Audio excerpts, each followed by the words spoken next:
पुस्तक का नाम यम नियम ऑडियो 5। यम नियमों का तात्पर्य। राजयोग में यम नियमों को सर्वप्रथम स्थान दिया गया है। योग की सफलता के शिखर पर पहुंचने के लिए जिन साधनाओं की जरूरत है उनमें आदि गणना यम नियमों की है। आत्मोन्नति के लिए जिन सीढ़ियों पर पांव रखना पड़ता है उनमें आरंभिक सीढ़ी नियम है, जिन पर पैर रखे बिना ऊंची सीढ़ियों पर पहुंचना असंभव है। क्रमशः चलने से ही किसी मार्ग को पार करते हुए निश्चित लक्ष्य तक पहुंचा जा सकता है।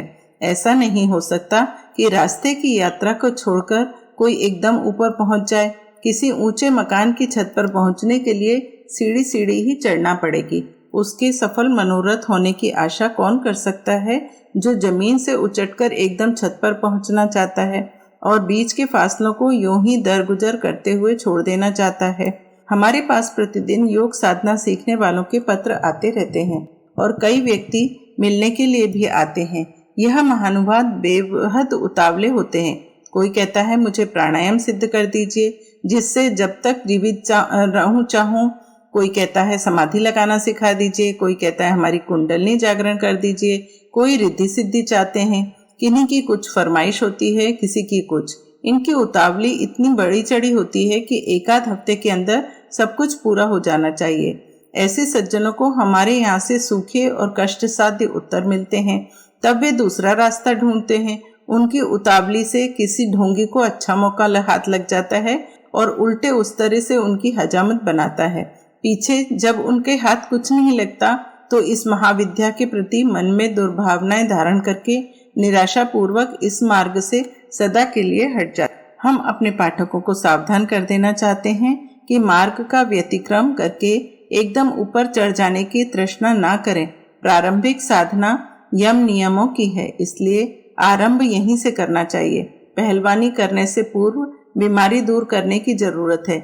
जिसे बुखार, खांसी, सिरदर्द, सूजन आदि ने दबा रखा है उसे कुश्ती लड़ने या मुदकर फिराने की सलाह कोई मूर्ख गुरु ही दे सकता है। यदि कोई मनुष्य बलवान, पहलवान, सुडौल, मोटा, हष्टपुष्ट बनना चाहता है तो उसे सबसे पहला काम यह करना चाहिए कि शरीर में जो घुन लगे हुए हैं उन्हें हटाएं। जिन कारणों से काया जर्जर हो रही है उन्हें दूर करें। जब स्वास्थ्य साधारण दशा में आ जाएगा तभी पहलवानी करने, मुदकर फिराने, बोझा उठाने या लंबी यात्रा करने के मंसूबे पूरे हो सकेंगे। योग साधना एक बड़ा पुरुषार्थ है जिसके लिए शारीरिक और मानसिक निरोगता एवं स्वस्थता की आवश्यकता है। दुर्गुण, दुर्व्यसन और कुविचारों के कारण शरीर और मन बीमार रहता है। भले ही वह बीमारी वैद्य डॉक्टरों को नाड़ी में दिखाई न पड़े तो भी उसका प्रभाव बड़ा घातक और भयंकर होता है।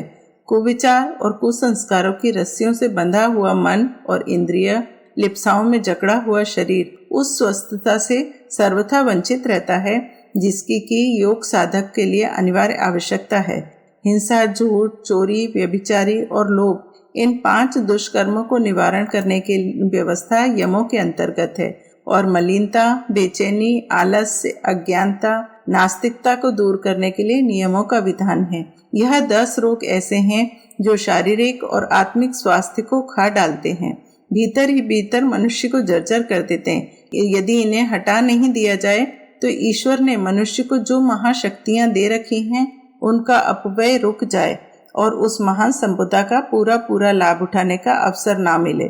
मनुष्य के अंदर ईश्वरीय शक्तियों का इतना महान भंडार भरा हुआ है जिनका कोई और छोर नहीं। इन शक्तियों को यदि ठीक रीति से प्रकट होने का अवसर ना मिले तो मनुष्य इतना प्रचंड शक्तिशाली बन सकता है कि उसकी महत्ताएं देखकर साधारण लोगों को आश्चर्य करना पड़ता है।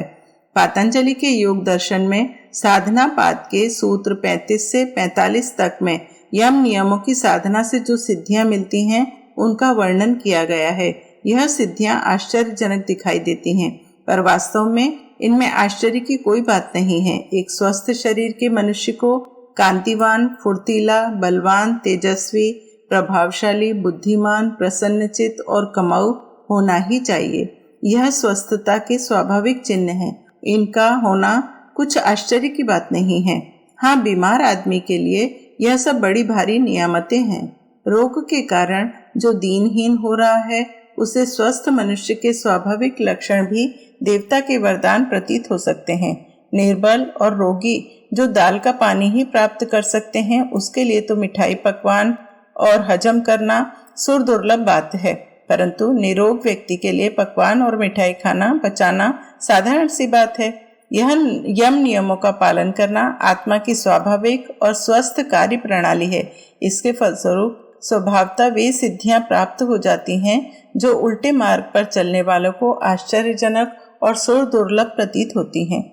श्रेष्ठ आचरण, सदाचार, भलाई का जीवन, ज्ञानपूर्ण दृष्टिकोण, मनुष्यता का पालन, यही यम नियमों का तात्पर्य है। अच्छे मार्ग पर चलना, अच्छे काम करना, अच्छाई को पसंद करना योग की यह प्रथम सीढ़ी है। बुराई से बचकर अच्छाई का अवलंबन करना, स्वार्थ की ओर से वृत्ति हटाकर परमार्थ में दिलचस्पी लेना, प्राणियों के साथ प्रेम और सेवा का व्यवहार करना ऐसी उत्तम नीति है जिसके द्वारा मलिनता कटती है और अंतःकरण में पवित्रता एवं निर्मलता का आविर्भाव होता है।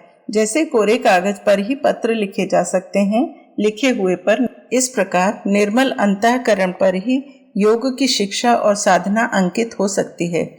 जो साधक ब्रह्मपरायण होना चाहते हैं, ब्रह्म विद्या प्राप्त करना चाहते हैं, योग में प्रवृत्त होना चाहते हैं, उनका सर्वप्रथम कार्य यह है कि अपने विचार और आचरणों को नेकी, भलाई, पवित्रता, ईमानदारी और सच्चाई से परिपूर्ण बनाने का प्रबल प्रयत्न करें। यम नियमों की शिक्षा के अंतर्गत योग शास्त्र के आचार्यों का यही दृढ़ आदेश है। यम नियमों की शास्त्रीय विवेचना। संसारोत्तरणे युक्तिर्योग शब्दे न कथ्यते। योग वशिष्ठ 6:13-3। संसार से पार होने की जो युक्ति है उसे योग कहते हैं। मनः प्रश्मनोपायो योग इत्यभिधीयते। महोपनिषद 5:42। मन को सांसारिक विषयों से हटाकर परमात्मा में लगाना योग है, या मन को बुरे विषयों में न जाने देने के लिए जो उपाय हैं वह योग है। हिंसादिभ्यो निषिद्ध धर्मेभ्यो योगिनम यमयति निर्वर्तयति इति यमः। अर्थात हिंसा आदि निषिद्ध कर्मों से जो पुरुष को रोके वे यम है। ऐश्वर्यदार्य पुत्रद्या यान्त्यमुष्य कदा अक्षयम् इतिया जायते चित्ते सा हिंसा परिकीर्तिता। पद्म पुराण 7:17-86। इसका ऐश्वर्य, स्त्री, पुत्रादि कब किस प्रकार नष्ट हो, इस प्रकार के चित्त में विचार आना ही हिंसा है। श्री रामचंद्र जी ने सामने आई हुई ताड़का को देखकर स्त्री होने से मारने में शंका में की, तब विश्वामित्र ने समझाया, यस्यास्तु निदनाद राम जनाः सर्वे निराकुलाः भवन्ति सततं तस्मात् तस्या पुण्य प्रवोदधे। नरसिंह पुराण 47:49।